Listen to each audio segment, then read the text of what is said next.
Thank you for following the Mars blog series on the EPA Amalgam Separator regulation. You may have already read or watched the first two blogs of the series, Introduction to the EPA Amalgam Separator Compliance blog series, and Why Dental Practices Require Amalgam Separators.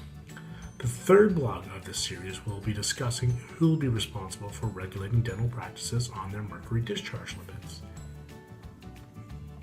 If you've been following any of our previous Mars blogs, we have mentioned in the past the EPA cannot regulate compliance for every dental practice in the United States.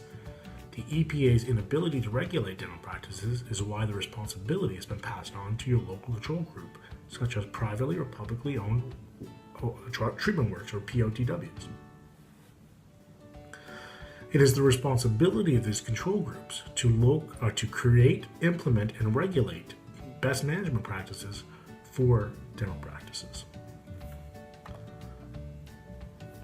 The unfortunate effect of passing the responsibility to local control groups, there isn't a way of knowing their standards, as each region's requirements can be completely different.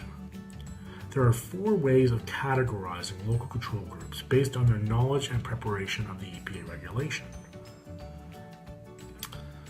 Category 1. This type of control group is typically in the southeast of the United States. Many of these states and local control groups are not focusing on creating or enforcing BMPs of their own anytime soon. It will be more likely that these control groups would follow the EPA's regulations' bare minimum requirements.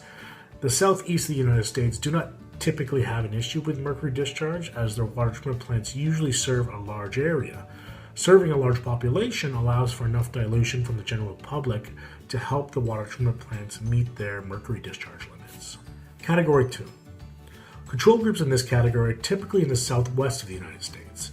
These control groups have the intent of creating BMPs, but currently weighing their options on what standards to set and how to implement them. This control group may or may not enforce the EAP's regulation until 2020, depending on how quickly they can create and implement their BMPs. Category 3. The third type is in the northeast of the United States.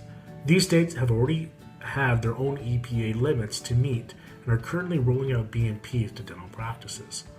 Local control groups will most likely be the responsible party for regulating dental practices in the United States. Soluble mercury is a noted issue for this part of the United States, and will probably be part of many of the local control groups' BMPs. Category 4. These control groups are in the northwest of the United States. Their regulations have already been implemented for some time and act as a starting point for control groups in the categories of 2 and 3. As technology improves and more studies and information are published about mercury pollution, Category 4 BMPs will most likely adapt to the changing discharge limits. These categories or these classifications are generalizations, and there are exceptions to each category. It is best when researching for amalgam separators to contact your local control group to be sure you have an understanding on who will be regulating your dental practice. To learn when these local control groups may be expected to be releasing their BMPs, please see our next blog, When Dental Practices Scheduled to Comply.